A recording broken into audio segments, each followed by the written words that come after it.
परमात्मा को पाने तथा उसका वास्तविक लाभ प्राप्त करने के लिए पवित्र बाइबल में प्रमाण है कि प्रभु ने मनुष्य को अपना ही स्वरूप बनाया। 6 दिन में सृष्टि रचकर 7वें दिन विश्राम किया। कुरान शरीफ में प्रमाण है कि हजरत मोहम्मद को खुदा स्वयं कह रहे हैं कि मैंने तुम्हें उस परमात्मा की महिमा बताने के लिए भेजा है। वो परमात्मा कबीर है जिसने 6 दिन में सृष्टि रची तथा 7वें दिन तख्त पर जा विराजा। उसकी खबर किसी बाखबर से पूछकर तो देखो।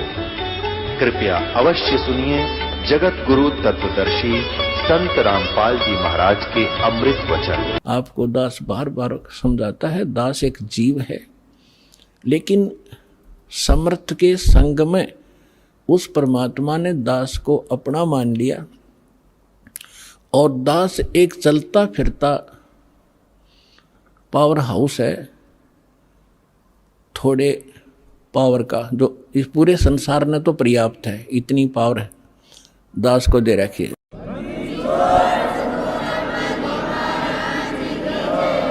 पूरे विश्व को इंक्लूडिंग ब्रह्मा विष्णु महेश तक को इस दास के पास तो मालिक ने, क्योंकि ये ऊपर से आ रही है पावर। अब जहाँ कोई पावर हाउस है बरवाला में, वो पावर हाउस एक खोखा है और उसका कनेक्शन थर्मल प्लांट से है, जहाँ बिजली दिन रात बनती ही रहती है, वहाँ एंड होता ही नहीं। और इसकी अपनी अक्षमता है, ये बरवाला के लिए पर्याप्त है। तो इसी, लेकिन वो लाइट आ रही है वहाँ से, अगर यहाँ इसको जरूरत ज़्यादा बढ़ेगी तो इसकी अक्षमता भी बढ़ जाएगी, लेकिन लाइट आ रही है पीछे से ही। तो उस परम पिता से, कबीर भगवान से, सतलोक से दास के पास वो पावर आ रही है और आगे कनेक्शन दास आपको उसी पावर से दे रहा है। अब क्या बताते हैं कबीर, जिव्या तो वाहे भली जो रटे हरि नाम, नहीं तो काट के फेंक दियो यो मुख में भलो ना चाम। परमात्मा के नाम के जाप की कितनी महिमा बता रहे परमात्मा। वैसे तो जीव्या बहुत काम आवे, खाना खान में भी काम आवे और भी कड़वा मीठा चाखण के भी काम आती है।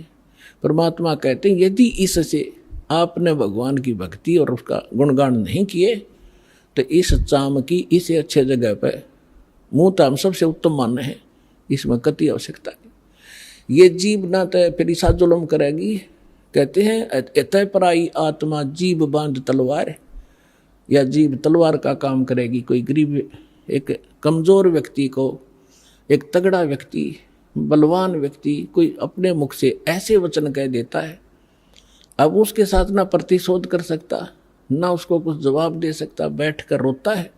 उसकी आत्मा को जख्मी कर दिया उस नीच व्यक्ति ने इस जीभ वाली तलवार से, वचन से। तो परमात्मा कहते हैं यदि इस जीव का सदुपयोग नहीं किया, भक्ति नहीं की, तो इसने काट के फेंक दे। अच्छा, कितनी महिमा बताई है। फिर क्या बताते हैं कि नर से तू पशुआ की जय गद्दा बैल बनाई, ये 56 भोग कहाँ मन भोरे की तकुर्री चुरने जाई। अब क्या बताते हैं परमात्मा के फिर पीछे तू पशुआ की जय दीजे बैल बनाए, 4 पहर जंगल में डोले तो ना पेट भराए, सर पर सींग दिए मन बोरे धूम तुम मच्छर उड़ावे, कंधे जुआ जोते कुआ फिर कोंडों का बुस खावे, फिर पीछे तू खर की जगह कुरडी चरने जावे, टूटी कमर पजावे चढ़े तेरा कागा मां से गिलावे। पुणात्माओं, काल अभी आपने परमात्मा की वाणी सुनी थी कि ऊंचा दिखे धौलरा मकान और मंडी चित्ती पोल, एक भगवान के भजन बनायु काल मार रहा रोल। अब मनुष्य जीवन दिया है, जैसे विद्यार्थी हो तो माता पिता उसको पूरी सुविधा देंगे, वो निकम्मा वहाँ पढ़ता है ना पढ़ता है वो उसके आगे बाद में रिजल्ट आएगा जब वो पास फेल होगा। तो इसी प्रकार आप विद्यार्थी हो, मनुष्य जीवन मिला है, भगवान वाले स्कूल के लिए आपको ड्रेस भी न्यारी मिली है। तो इसमें आप यदि सत भक्ति नहीं करते हो तो फिर आपके साथ के बीतेगी। कहते हैं फिर पीछे तू पशुआ कीजे दीजे बैल बना। ओए होए। तो अब हम समय पर भोजन खाते हैं। आप देखते हो यहाँ सतलोक आश्रम बरवाला में, वैसे तो आम जगह उपलब्ध है आजकल। कहीं बाहर जा रहे हो भाई, चाय पी लेते हैं, रोक गाड़ी, चाय पी ली, प्यास लग गया जो पानी पी लिया, भूख लगी रोटी खा ली, दिल करा मिठाई, कभी फल फ्रूट, खूब ठाटते खा रहे हो, खाओ, क्योंकि आप विद्यार्थी हो, माता पिता ने आपको ये सुविधा दे रखी है, इतना जेब खर्च आपको दे के भेज रखे है। यदि आप वो शिक्षा नहीं ग्रहण करोगे, यानी भक्ति नहीं करोगे, तो फिर क्या बनोगे? मजदूर बनोगे। आपके बच्चे वहाँ रेत में लेट रहे होंगे, आप कस्सी से मिट्टी खोद रहे होंगे, तन पर कपड़ा नहीं, समय पर टूक नहीं होगा, जो विद्यार्थी पढ़ते नहीं। तो इसी प्रकार जो इस पढ़ाई को नहीं पढ़ेंगे, क्योंकि पूरा विश्व के वो मानव शरीरधारी प्राणी विद्यार्थी है, तो उससे क्या होगा? नरसेती तू फिर पीछे तू पशुआ कीजे दीजे बैल बना, और 4 पहर जंगल में डोले तरा तो नहीं उधर बरे। अब तो जब इच्छा हो खाओ पियो, ठीक है खा लो, लेकिन वो जो काम था वो भूल गए कति। और फिर कहते हैं सिर पर सींग दिए मन बोरे, और दूम तो मच्छर उड़ा।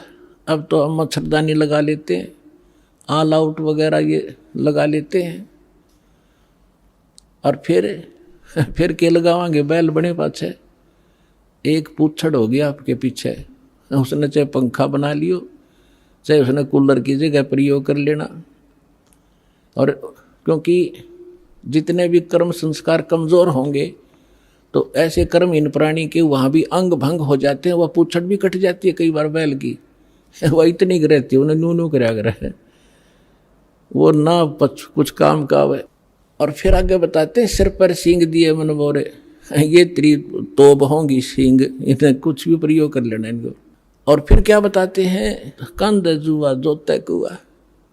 पुराने समय में वाणी बोली गई थी, तब रहट के द्वारा जल निकाला जाता था कुएं से, सिंचाई उसमें बैल जोते जाते थे, और फसल होती नहीं थी, जौ होते थे, जौ वो बगैर वर्षा के भी हो जाते हैं, थोड़ी ही वर्षा से।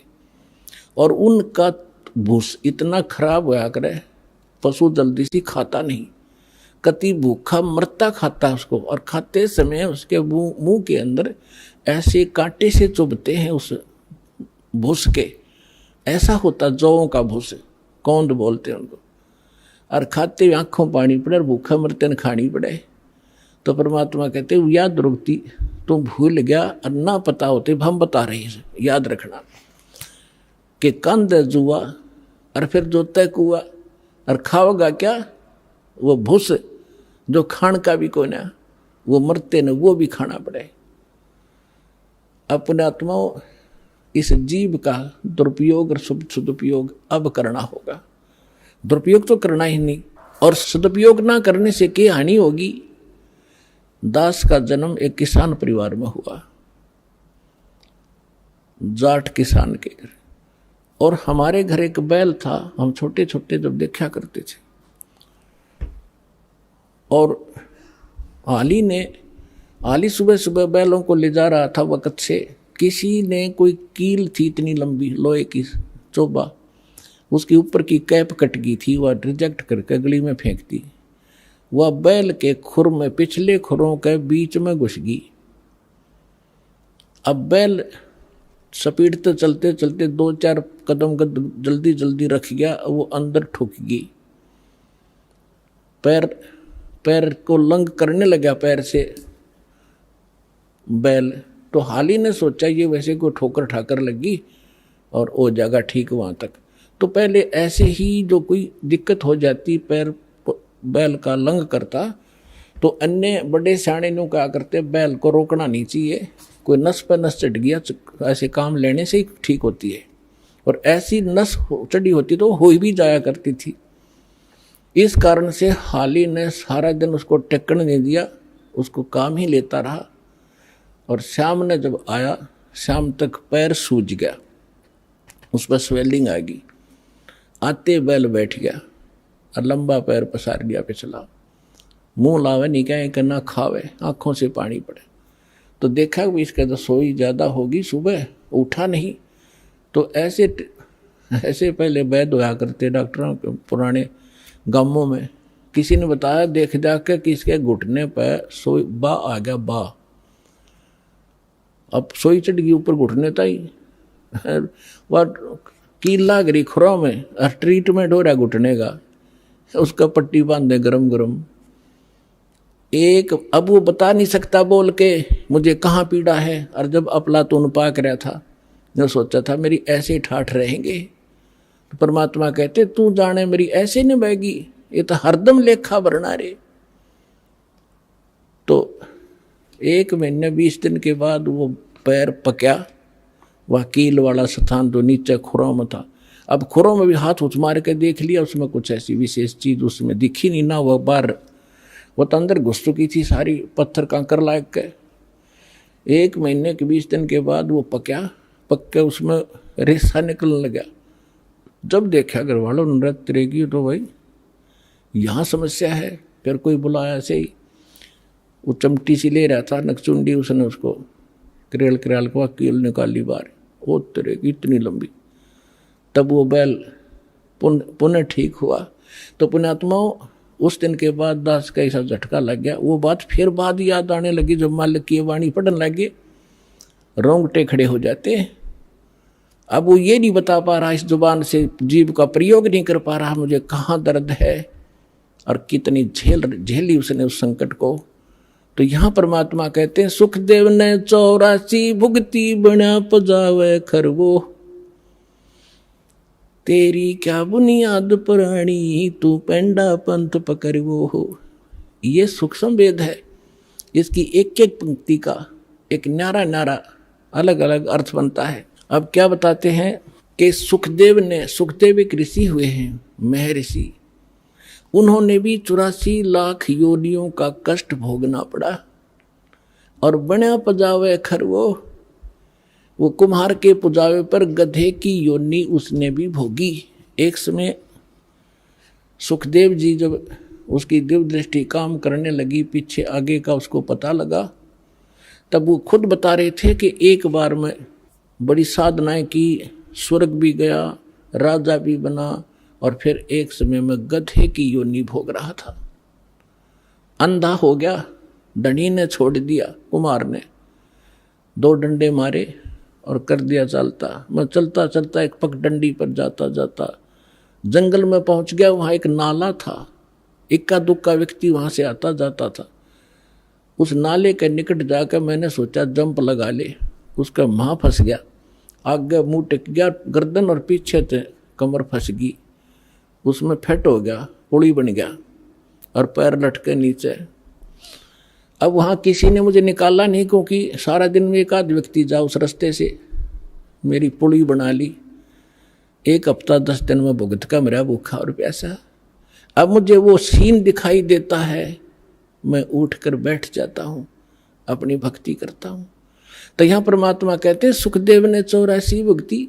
वो साधना करते करते सुखदेव जैसे ऋषि जो साधना तुम कर रहे थे जिन भगवानों की, उन पूजाओं को करते करते सुखदेव जैसे महर्षि भी 84 लाख योनियों में कष्ट उठा रहे हैं।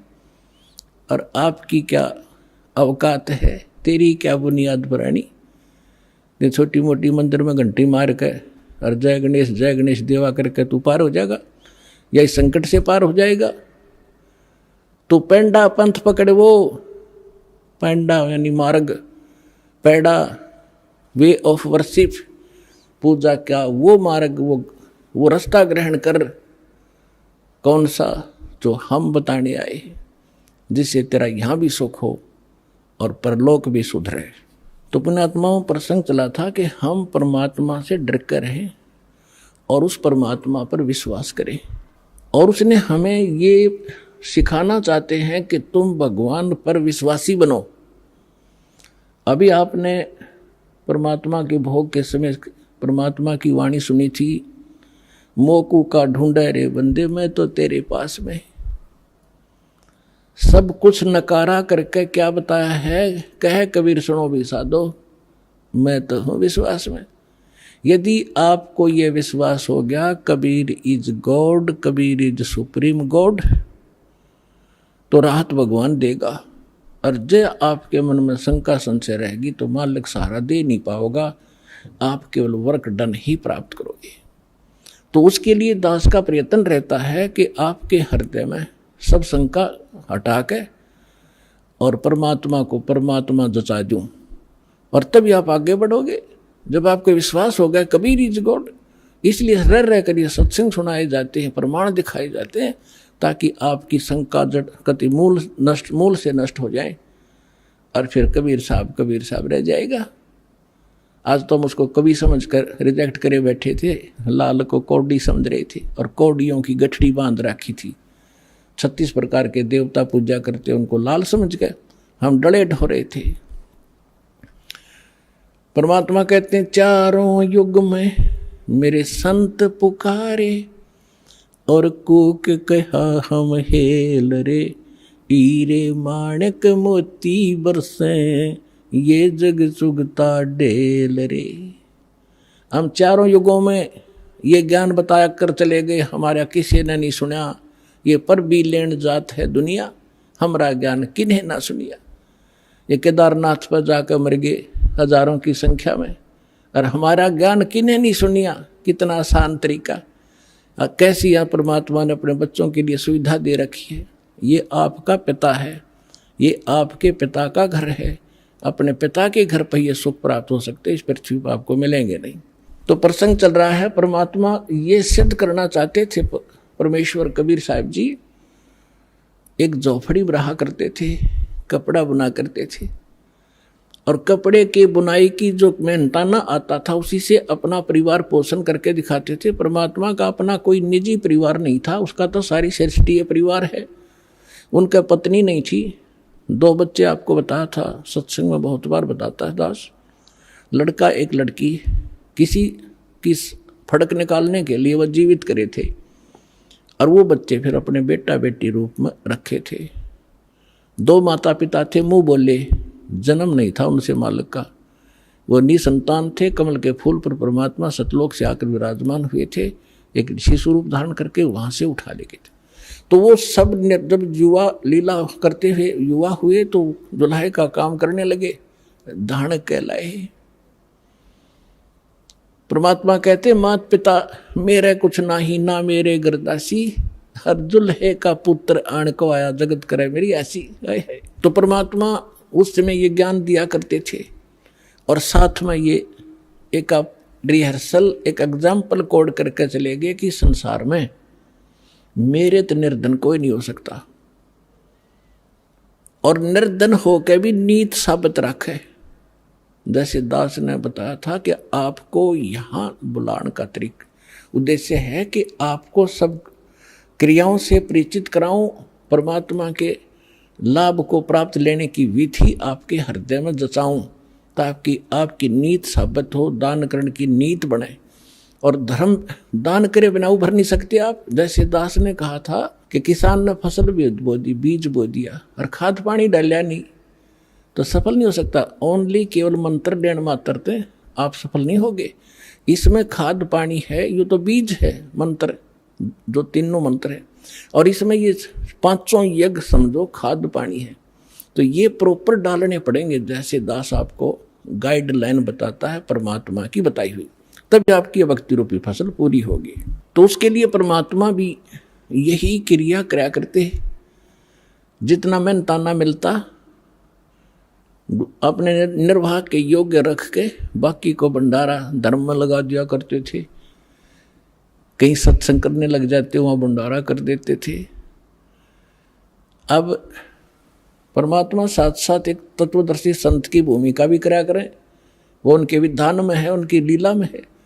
तो ये ज्ञान सुनाया करते थे। जो दास आपको बता रहा है कि 3 देव की जो करते भक्ति, उनकी को दे ना हो वह मुक्ति। जो भक्ति करते नहीं वो अपना जीवन नाश कर रहे हैं, और जो शास्त्र विरुद्ध साधना कर रहे हैं, ब्रह्मा विष्णु महेश तक की, वो भी अपना जीवन नाश कर रहे हैं। ब्रह्म तक की साधना करने वाले भी अपना जीवन नाश कर रहे हैं। केवल परम अक्षर ब्रह्म, उस पूर्ण परमात्मा की भक्ति से मोक्ष होता है। तो इसलिए परमात्मा कहा करते थे, जिस कारण से हमारे धर्मगुरु हिंदू और मुसलमानों के दोनों नाराज हो गए। उन्होंने हर तरह से ज्ञान से भी पराजित कर दिया दाता ने उनको। उन्होंने उनके साथ जुल्म ढाए कर उनसे मरे नहीं, हार कर वो थक गए। उन्होंने क्या स्कीम बनाई, उससे पहले सिकंदर लोधी उनका शेष हो चुका था, दिल्ली का सम्राट। उन्होंने क्या स्कीम बनाई कि एक बार सब ने इकट्ठा होकर कि इसकी बेइज्जती कर दो, वैसे तो काबू आ नहीं रहा, यहां से भाग जा काशी से, किसी तरह हमारा पीछा छूटा है, हमारी तो रोजी रोटी बंद करवा दी इसने।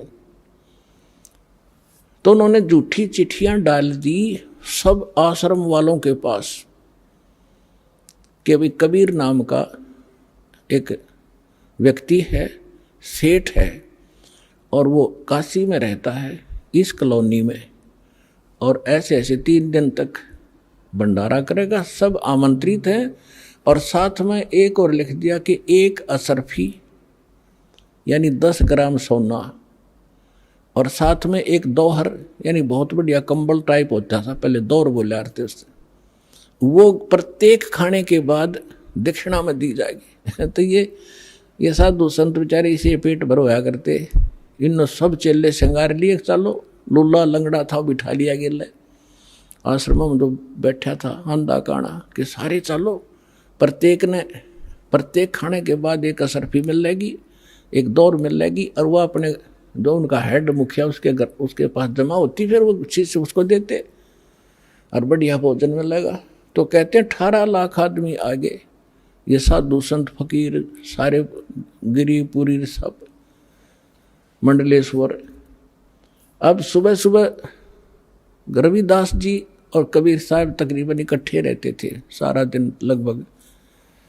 तो सुबह सुबह रविदास जी घर से उठे, देखा बाहर मेला भर रहा, भाई पूछा कहाँ से आई हो तुम, कौन हो, क्या फंक्शन है आज तुम्हारा यहाँ इकट्ठा होने का।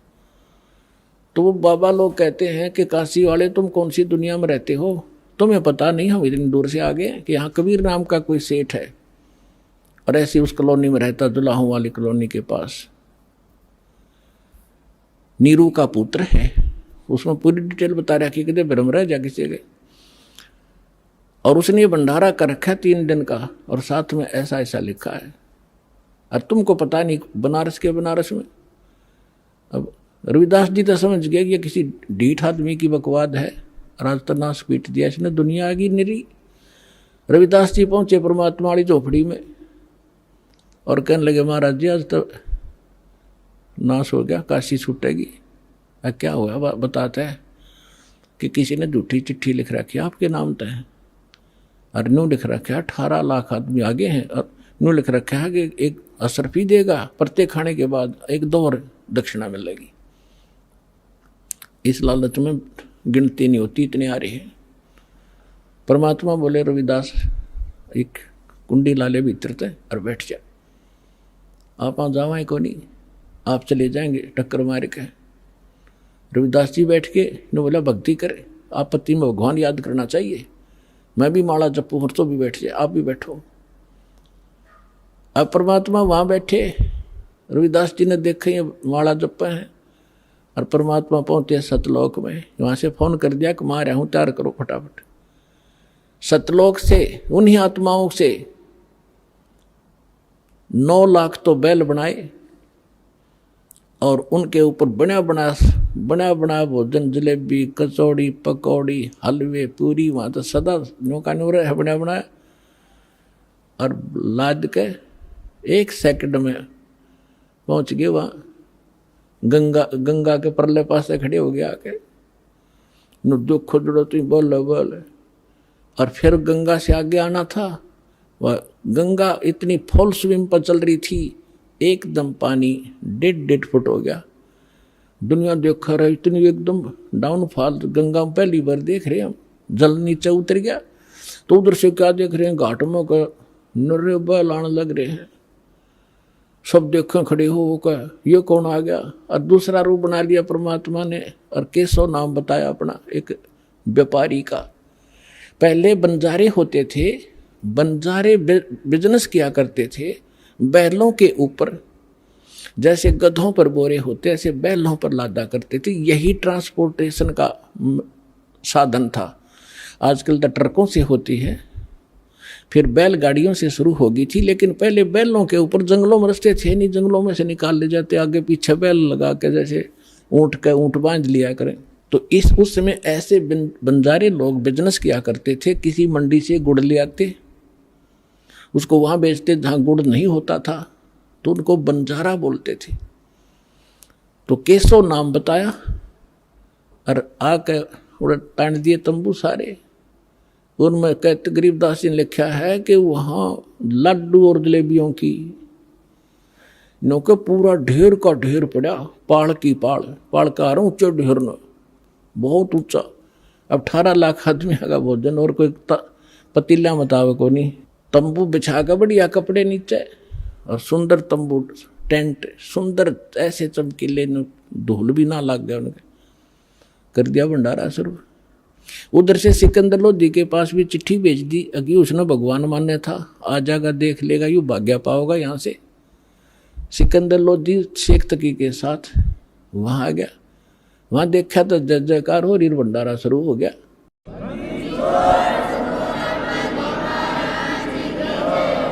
शेख तकी की तमाशी मर गई, पेट पकड़ के बैठ गया। उतने सोच कहा था कि आज पता लग जाए सिकंदर लोधी ने, इसने अल्लाह कहा करता यूँ।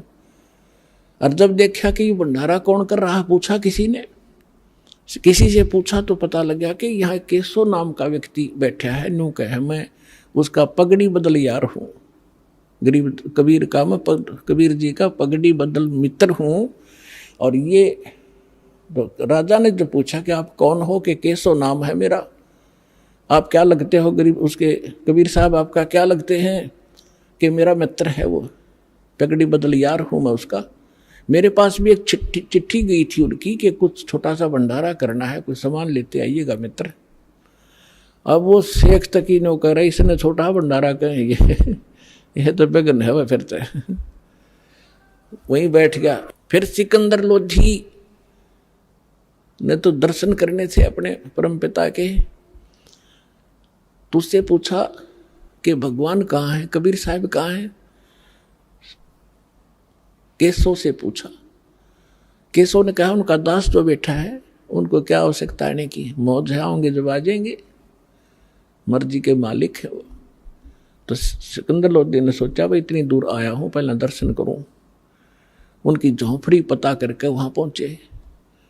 साथ में अंगरक्षक हाथी पर बैठ कर गए। तो जाके नीचे उतर के सिकंदर लोधी ने दरवाजा खटखटाया। रविदास जी कहने लगे महाराज जी तो आगे दिखे।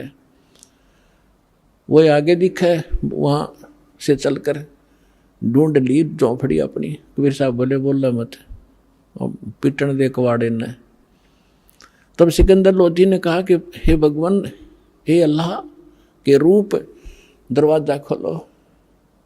परमात्मा बोले, वो तो जाने थे, पता था। फिर उन्होंने कहा कि मैं, परमात्मा ने बोला कौन है भाई तू, कि मैं आपका दास हूँ, सिकंदर दिल्ली से आया हूँ, एक बार दरवाजा खोलो परवरदिगार। परमात्मा बोले नहीं राजन, मैं तो बस इंतजार कर रहा हूँ कि कब दिन सूर्य अस्त हो, अपने परिवार ने लेकर भागूंगा यहाँ से, ये मुझे जीने नहीं दे रहे। अब सिकंदर लोधी ने कहा कि हे परमात्मा, यदि मैं आपसे परिचित ना होता तो आप मुझे भी आज बहका देते। मैं अब आपकी बहकाई में नहीं आ सकता, मैं आपको पहचान चुका हूँ, आप अल्लाह अकबर हैं। दास को दर्शन दे दो, बस एक बार दरवाजा खोल। तब परमात्मा ने कहा रविदास जी खोल दे खिड़की। दरवाजा खोल दिया। सिकंदर लोधी ने दंडवत प्रणाम किया दिल्ली के सम्राट और कहा परवरदिगार, आपने कैसे रंग लगा रखे हैं, आपकी जय जयकार हो रही है, ऐसा भोजन सब खा रहे हैं, कैसा भंडारा के देखा ना सुना। और आपका मित्र वहां पर, आपका मित्र जिसके पास आपने पत्र भेजा था वो बैठा वहां पर, केशव नाम है उसका।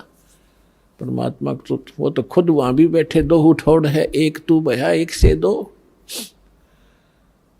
तो कहने लगे भगवान, सिकंदर लोधी ने कहा भगवान एक बार दर्शन दो, आपके दर्शनाभिलाषी भक्त श्रद्धालु बैठे हैं, खाना भी खा रहे हैं और ये पूछ रहे हैं वो कबीर कौन है जो इतना गजब का भोजन आहार आज तक देखा ना सुना, और ऐसा समर्थ वो कौन है, एक 10-10 ग्राम सोना भी दे रहा है और एक कंबल भी दे रहा है प्रत्येक खाने के बाद। तो नकलिया ने अच्छा खाया होगा खाना एक दिन में, वो लेने के मारे दक्षिणा। तो उसके घर में के भंडार में कोई कमी है? उस दाता की सारी सृष्टि का पालनहार, असंग ब्रह्मांडों का पालनहार, तीनों लोकों में प्रवेश करके जो सबका धारण पोषण करता है, ये वो परमात्मा है। तो पुण्यात्मा हम उसके बच्चे हैं और वो भी उसके बच्चे थे जो साधु संत बने फिरे थे, परमात्मा के लिए भटक रहे थे, गलत साधना कर रहे थे, फिर भी बच्चे तो उसी के हैं। मैं रोत हूँ सृष्टि को या सृष्टि रोए मोहे, और गरीब दासी इस योग को समझ नहीं सकता कोई। तो उनको कोई भोजन खिलाना था सतलोक का लाके, बहाना उन दुष्टों ने बनाना था, उनकी फड़क निकालनी थी, अपनी सामर्थ्य को, अपनी समर्थता दिखानी थी। आज दास के गुण गाता, जो पहले आकर भगवान वाले काम ना करके जाते तो दाता। तो सिकंदर लोधी ने कहा कि एक बार आपके दर्शन करना चाहते हैं सभी के सभी। तो परमात्मा जब कुटिया से बाहर निकले, जैसा सतलोक में उनके सिर पे मुकुट है, ऐसा मुकुट आकाश से आया और ऐसे सिर पे रखा गया। आकाश से फूल बरसने लगे।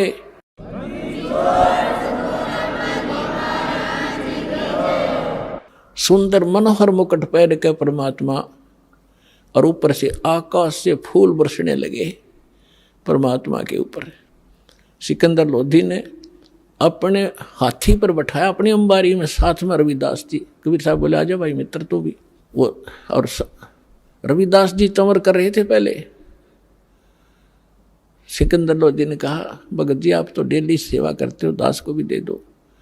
तो सिकंदर लोधी ने चंवर पकड़ा, जैसे आप देखते हो पाठ के ऊपर बच्चे करते हैं, महापुरुषों पर ऐसा ये चंवर किया जाता है। चंवर का मतलब है जैसे माखी माछर बैठे उस तरह हलाया करें, ताकि हाथ कपड़ा मारें तो उसका लाग जाए, मर ना जाए। यानी इतनी नम्रता के कारण उसको चंवर को संत के ऊपर डुलाया जाता है। तो सिकंदर लोधी ने चंवर ले लिया, हाथी पर बैठ कर चल रहे, चारों गेट खोल दिए उस अलमारी के जो हाथी के ऊपर एक कमरा सा बनाया करते थे। तो सारे देखें जो खाना खा रहे थे, कौन है कबीर कौन सा है, कि वो बैठा जिस पर सिकंदर लोधी चंवर करे, दिल्ली का राजा। काशी की बात है ये कि यू है वो कबीर, ये है वो कबीर, सेठ कबीर। वो सेठ दिखा जो सुंदर मन और पैर रहे ऊपर, सेठ तो वह है ही, कंगाल तो सारा संसार है उसके सामने। तो जब वहां जाकर उतर के हाथी परते, सारे मेले में घूम कर जय जयकार हो रही, जय हो कबीर की, जय हो कबीर जी की। वाह भाई सेठ बड़े मोहन भोजन कराए, बड़े ठाठ हुए, ऐसा सब जय जयकार करें, जो रोटी खाओ हुए गुण गावे। फिर वहां से एक उस केशव बैठा था जिस टेंट में, वहां से एक सेवादार गया और करबद्ध होकर कहा कि महाराज आपको आपका मित्र याद कर रहा है केशव। तो सिकंदर लोधी, रविदास जी और परमात्मा उतर के हाथी से नीचे चल पड़े। जब उस टेंट में गए, टेंट को केवल सीलिंग छोड़ दी, ऊपर कर दिया उसको ऐसे। और क्या नीचे एकदम सामने देखते देखते एक सुंदर मनोहर पलंग आया, उसके ऊपर इतने सुंदर गद्दे बिछ गए, इतने बढ़िया, उसके ऊपर एक चद्दर बिछ गई जिसके हीरे मोती लाल जड़े हुए थे। उस पर बैठ के भगवान बीच में जच गए। इत सामने दूसरे रूप में केशव बैठा है और एक रूप में मालिक कबीर रूप में बैठे। राजा और सब प्रजा नीचे बैठ कर सत्संग सुन रही है। कहते हैं परमात्मा ने 24 घंटे तक सत्संग सुनाया उन प्यारी आत्माओं को। अब देखो वो भटक रही थी, साधु संत बन रहे थे, और कारण के बनाया, और 3 दिन का सत्संग परमात्मा ने ढूंढा ठाया। लाखों वो भक्त जो डले ढो रहे थे परमात्मा के शिष्य हुए, और वो फिट्टे मुंह हुए जो बकवाद करें थे। बोलो सतगुरुदेव।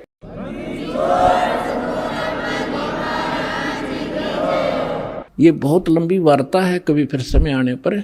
अभी तो दास आपको सदग्रंथों से ये प्रूव कर रहा था कि भगवान कौन है। जब आपको, जैसे पहले आप सेट हो रहे थे, कृष्ण जी भगवान, श्री रामचंद्र जी भगवान, शंकर जी भगवान, गणेश जी भगवान, तो आपने आपको कोई भी उनकी कथा कहीं खड़ा होकर सुनावा था तो आप सारे शांत होते थे और स्वीकार होती थी, सब कुछ सही मानते थे, तो नो प्रॉब्लम थी। और जब इस दास ने यथार्थ कथा शुरू की तो कितना विरोध हुआ। कहता दास जाने या मेरे साथ उस समय से संघर्ष करते हुए आपके भाई बहन चल रहे हैं, वो जानते हैं, आप तक हम कैसे ही संदेश को पहुंचा पाए। जेल तक जाना पड़ा, 36 मुकदमे झूठे कर रखे हमारे ऊपर, लेकिन मालिक साथ है, एक दिन सब फिट्टे मुंह हो जाएंगे और सच्चाई ऊपर आओगी।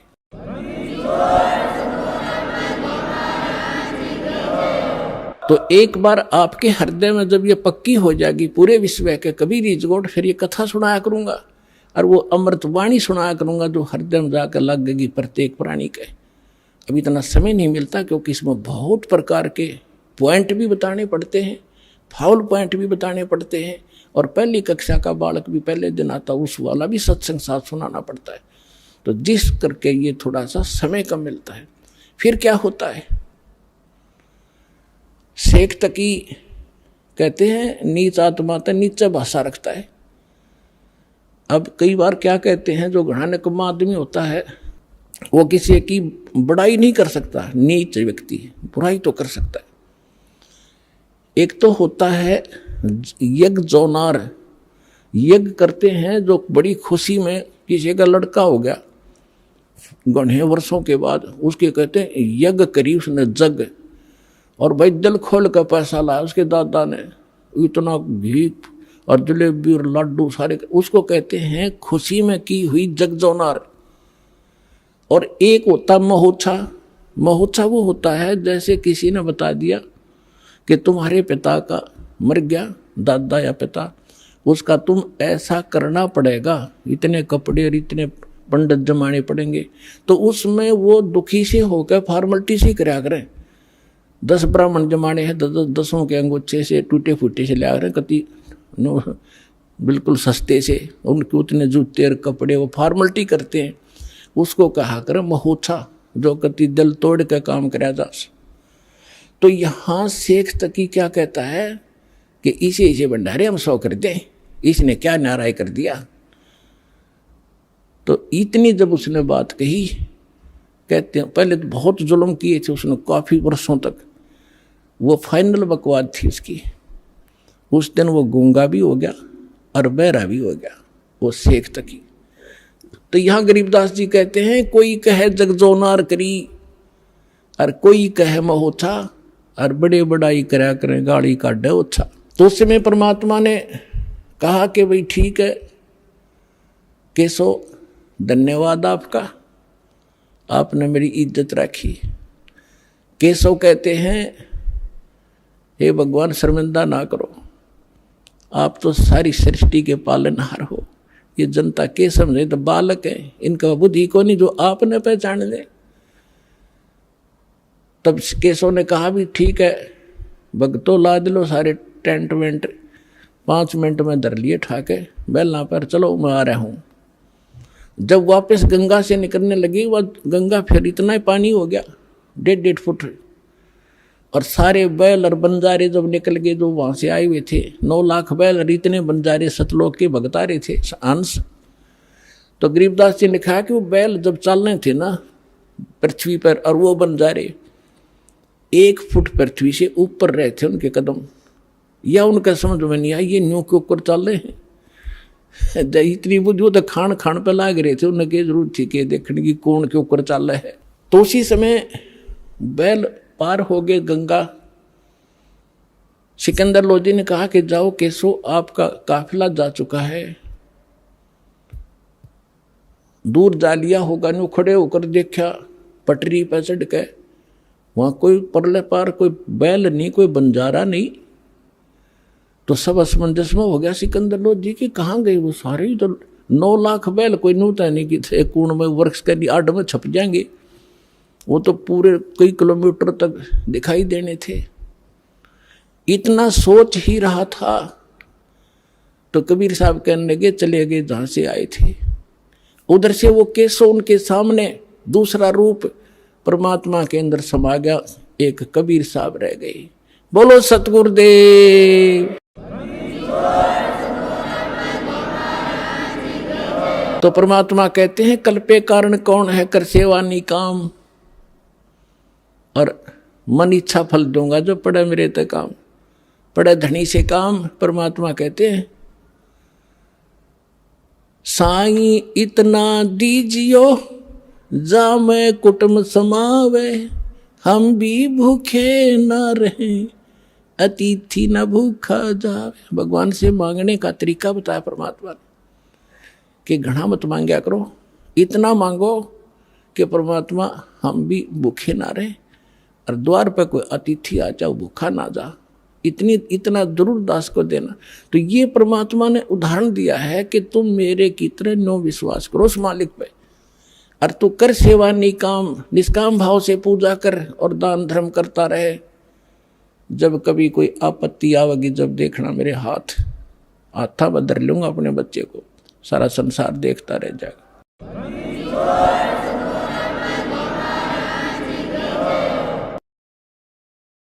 परम पिता परमात्मा पूर्ण ब्रह्म सर्व सृष्टि रचनहार कबीर देव कबीर साहिब जी की असीम रजा से आप सभी पुण्यात्माएं सत्संग सुनने के लिए सतलोक आश्रम बरवाला जिला हिसार हरियाणा के अंदर उपस्थित हुए। भक्ति मुक्ति के दाता सतगुरु ये भटकत प्राणी फिरंदा,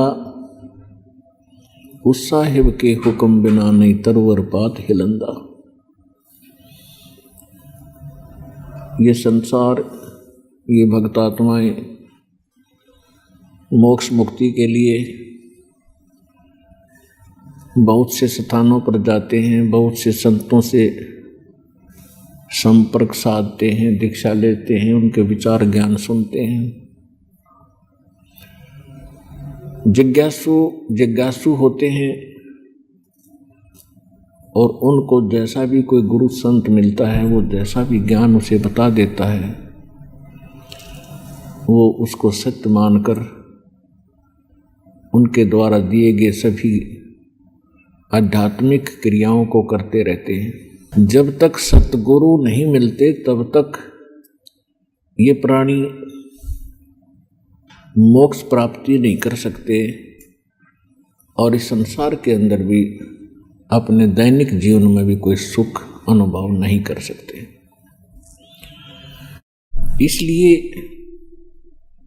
कहा है कि भक्ति मुक्ति के दाता सतगुरु ये भटकत प्राणी फिरंदा, उस साहिब के हुक्म बिना नहीं तरवर पात हिलंदा। भक्ति सतगुरु जी के पास ही होती है और भक्ति सही मिलेगी, सतगुरु पूरा मिलेगा और शेष मर्यादा में रहेगा, भक्ति करेगा तो मोक्ष सुनिश्चित है। इसमें कोई शंका करने की आवश्यकता नहीं। जब तक हमें सतगुरु नहीं मिलते और ये झूठे गुरुओं की से हम दीक्षा भी लेकर के साधना करते रहते, तो हमें परमात्मा से मिलने वाले वो लाभ प्राप्त नहीं होते जिनकी आशा लेकर के हम वहाँ जाते हैं। फिर कुछ दिन वहाँ जाते हैं तो फिर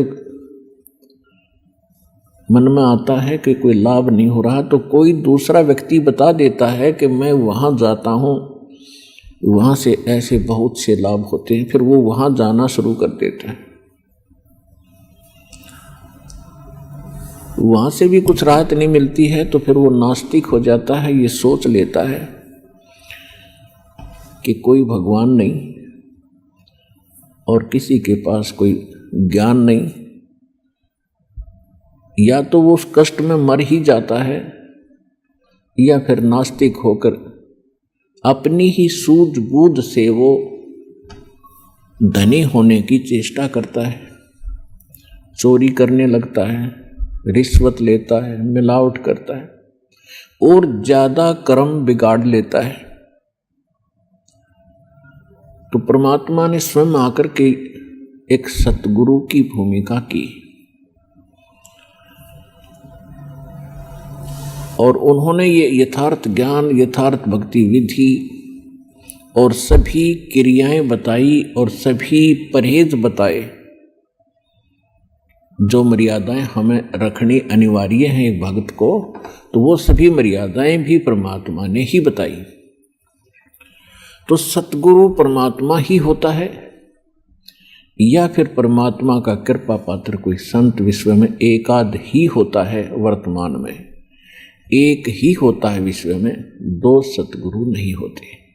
तो कहने का भाव ये है कि जब परमात्मा सतगुरु की भूमिका करने आए थे सन 1398 से सन 1518 तक काशी शहर के अंदर एक जुलाहे के रूप में, एक सिंपल मैन के रूप में अपना दैनिक कार्य करके दिखाया।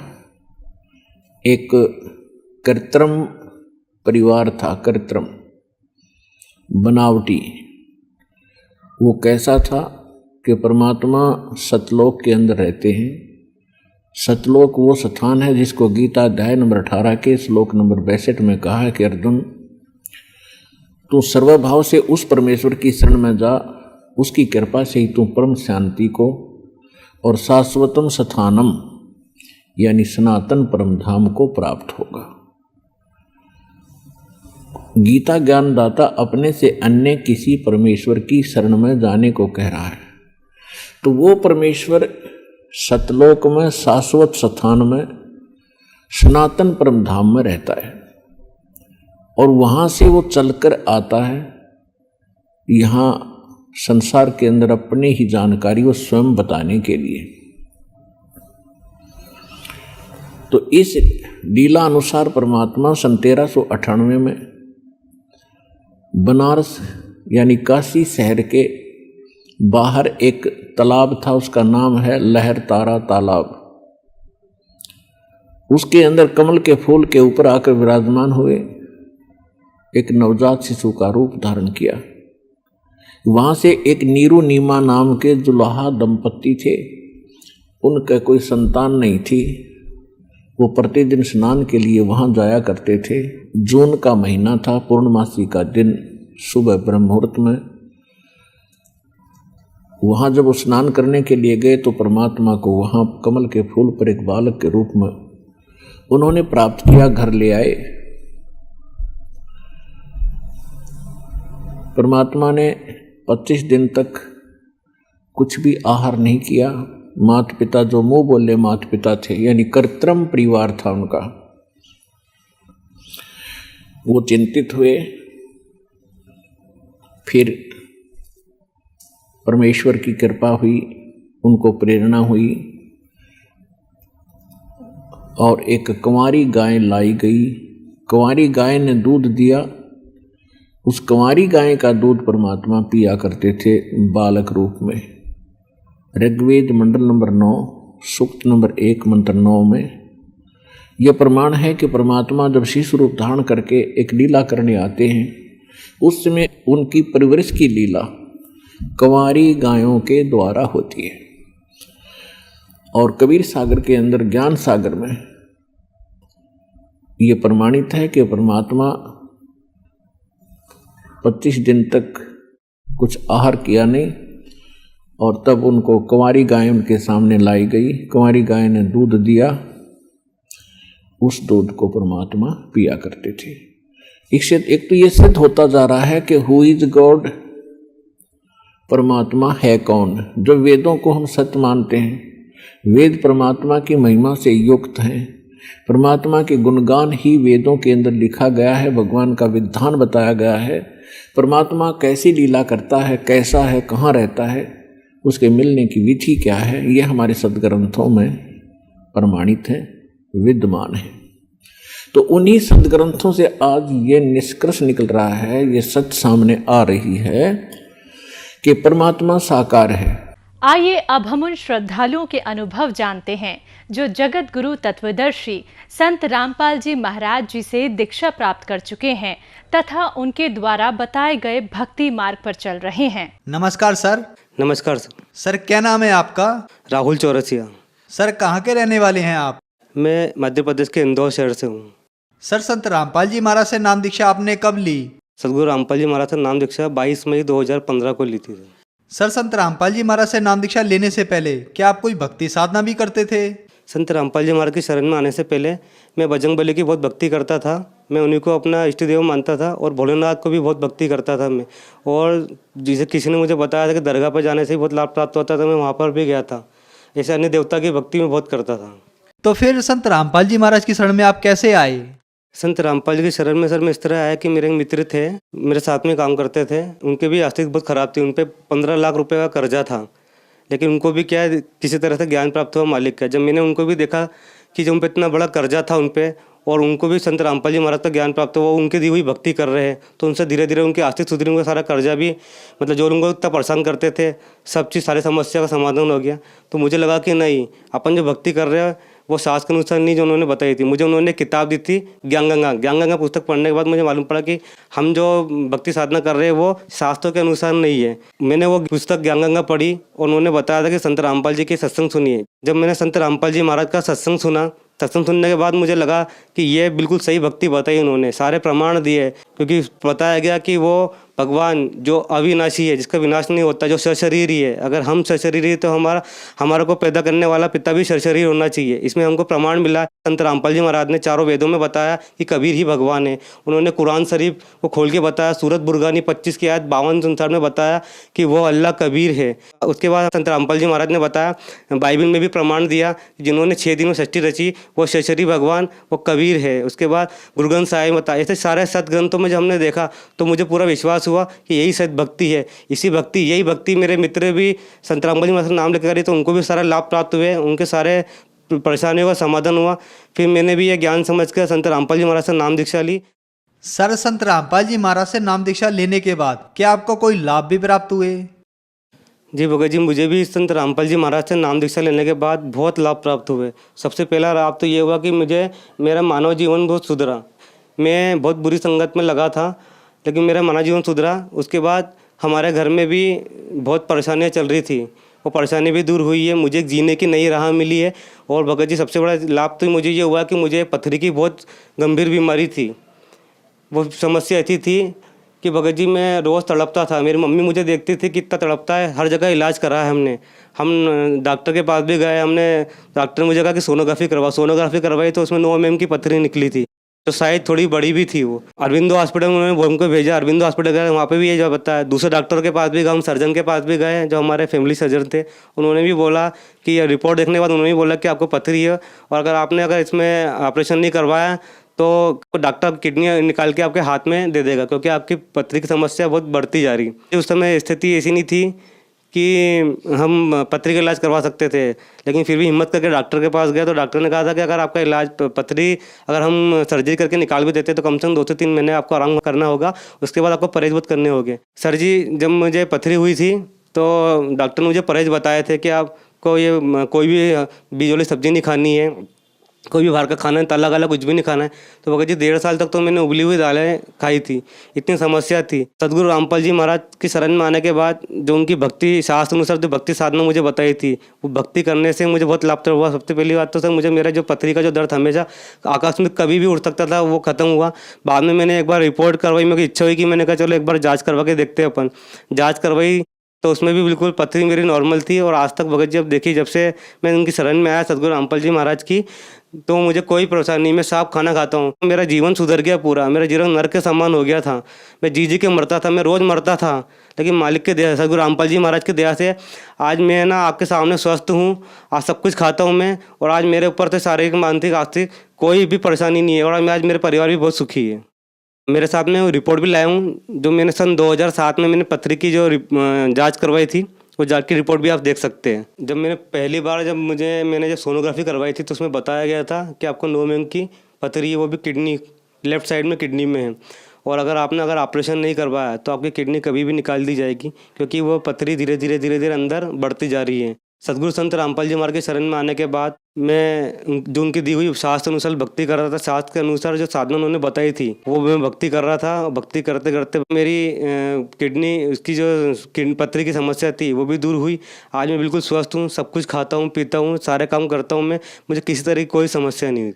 और दूसरा लाभ ये प्राप्त हुआ था कि कुछ समय पहले अभी मेरा इंदौर में एक एक्सीडेंट हुआ था। मैं गाड़ी से जा रहा था, अचानक ही एक लड़की स्पीड में आई एक्टिवा गाड़ी से और सीधे मुझे पड़ गई।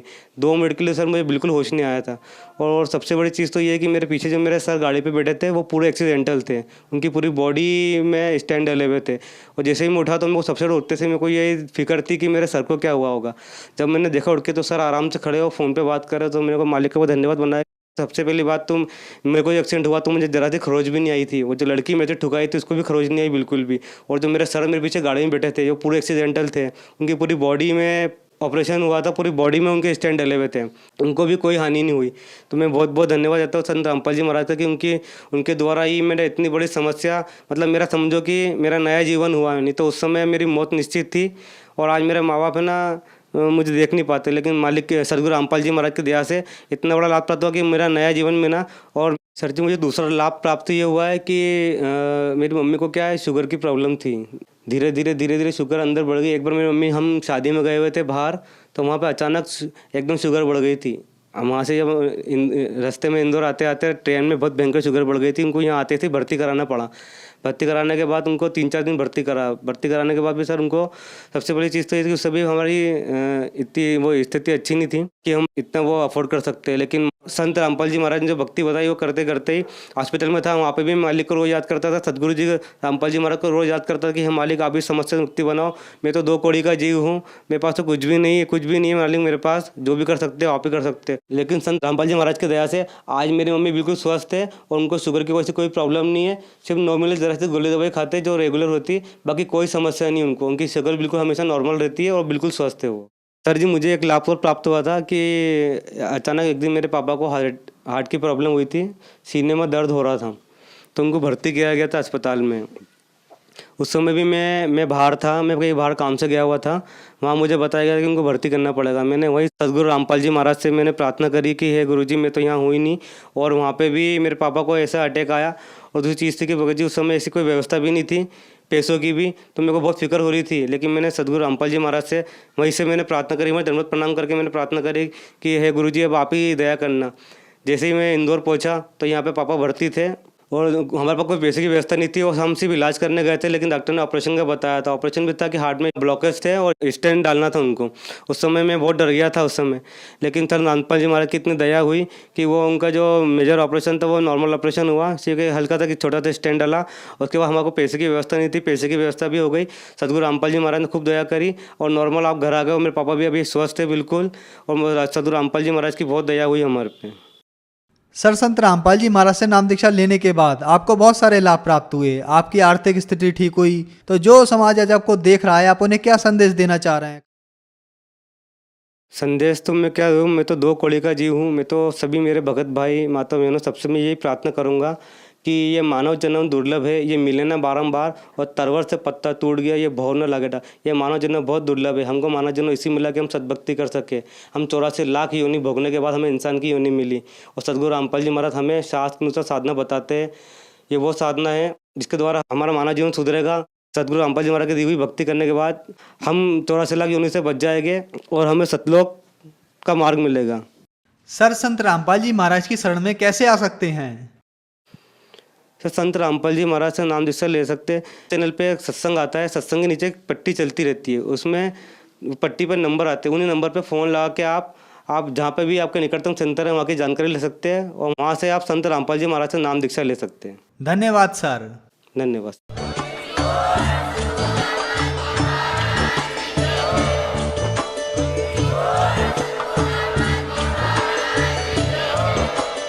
आप सुन रहे थे जगत गुरु तत्वदर्शी संत रामपाल जी महाराज जी के मंगल प्रवचन। अधिक जानकारी के लिए विजिट कीजिए हमारी वेबसाइट www.jagatgururampalji.org।